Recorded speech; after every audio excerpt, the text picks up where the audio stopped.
Hey folks, Swifty right here. Today we're going to talk about some tips and techniques for metal detecting for beginners. I'm going to show you how I set up my detector and the tools for the trade. Alright, so let's get started. So this is the tools for the trade right here.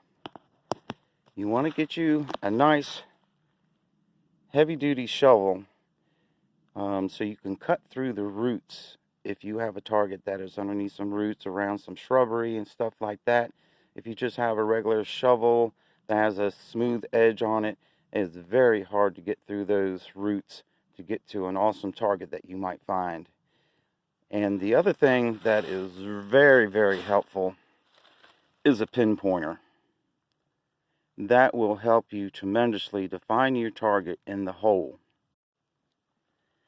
So instead of a hand digging tool, after I dig my plug out, I use a screwdriver instead. And it's very easy to use. You won't nick your targets as easily.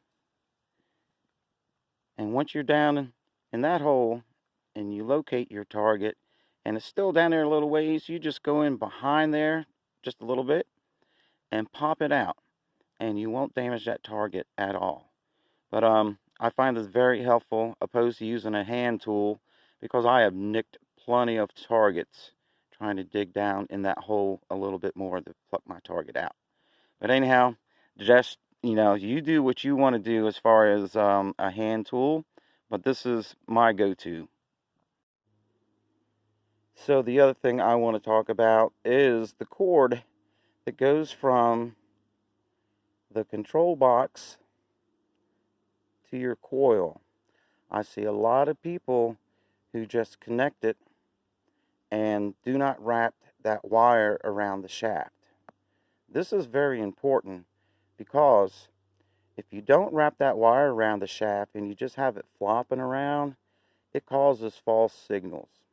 And also, if it gets caught on a piece of brush or bangs up against something, it would also give you a false signal, and you might think you have a target, but all you did was actually snag it on a branch or something like that.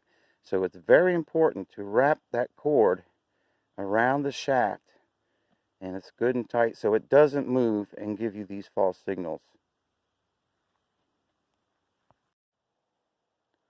So a couple of things that I see the beginners doing that you absolutely probably shouldn't, and I'll show you the proper technique on the next clip. But I see this a lot. Real slow movement.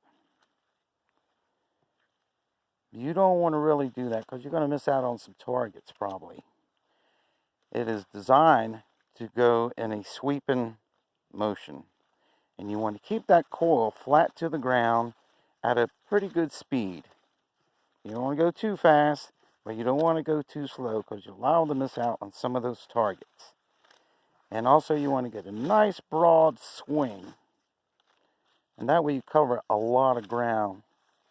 Instead of going a couple of feet in front of you like that, you're not covering a lot of ground. It'll take you forever to detect the spot. The other thing I see people doing is when they get to the end of their swing, they'll bring it up like that. You don't want to do that either, because you're missing out on all that ground that you just brought that coil up off of. You want to keep it low to the ground, get a broad swing, and keep it in a good sweeping motion. The other thing I've seen people do to locate a target is go like this. That is absolutely the wrong thing to do. We have a pinpointer on our machines. Some of us do, and some of us don't. And that would really help you pinpoint your target. And I will show that later on in the video as well.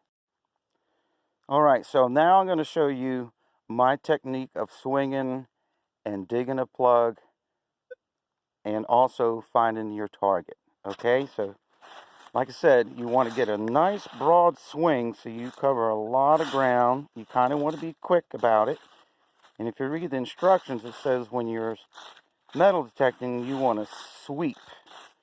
You don't want to go real slow like that. You're going to miss out on a lot of targets if you do. So you kind of want to go quick.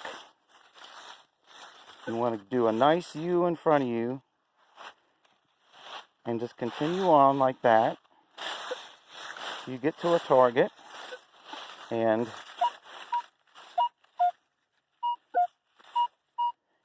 once you get above the target, then you can slow down a little bit to help pinpoint it. So right now, it says it's right there. And what I'm going to do to pinpoint, I'll back up a little bit till it stops. So that tells me that target is in front of that coil. And I'll step around to the side. And I'll swing over it again. You see that? It says it's right there in the center. And I'm going to back up till it stops. We'll do that again. Back up till it stops. And you can eyeball where your coil is, and that's where you want to start digging. We'll do that again. Back it up till it stops.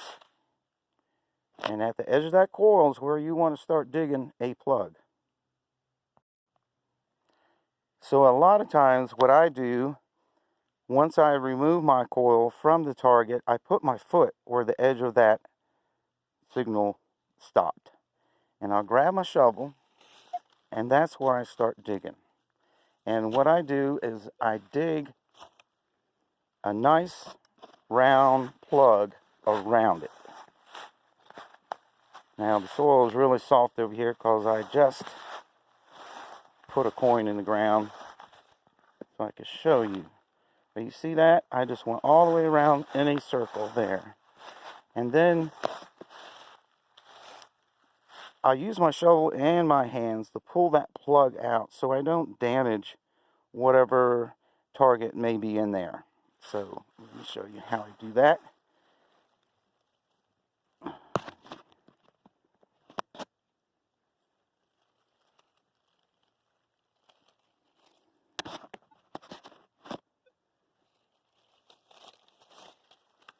And I just kind of lift it out like that.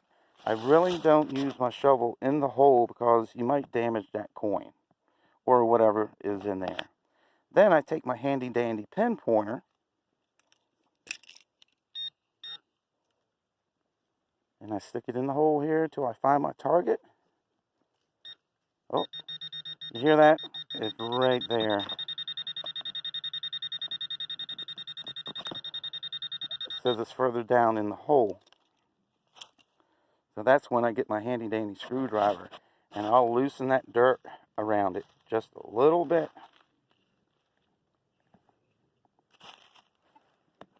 Scrape it out with my hand. And you always want to use gloves. I know I'm not using gloves right now, but I know what's in here and I know there's no glass. But you want to use gloves. Now I've lost my target. Oh, guess what? It's out the hole.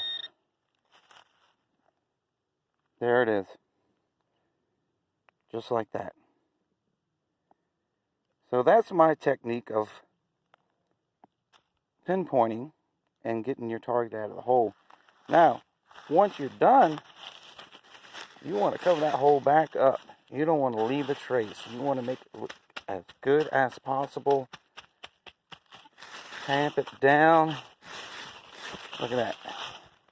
Can't even tell I dug a hole there. Alrighty, well that's part of my tips and techniques for today. I hope it was helpful. So one of the questions I get asked often is, Swifty, do you dig a lot of trash?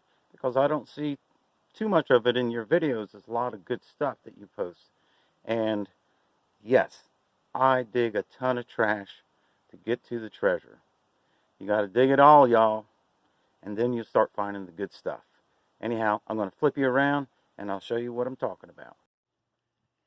So I keep a plastic container like this to put all of my trash in, and then I dispose of it properly afterwards. But as you can see, I dig a lot of trash. I mean, there's just oodles and oodles of can slaw, pull tabs, you name it, trash. And so, yes, I dig a lot of trash before I find me a good target. So don't get discouraged, because you're going to dig a lot of trash, and you got to find the trash to find the treasure. Get that out of the ground first, and kaboom, you will find you a good treasure after that. Alrighty, there you go, folks. So there you have it, folks. A little bit of tips and techniques that I use, and I hope it was very helpful. And if you have any questions, please hit me up and say, hey, Swifty, how do you do, whatever question you have, and I'll be glad to answer it for you. If I don't have an answer, I know someone who does. So we'll catch you on the next good video.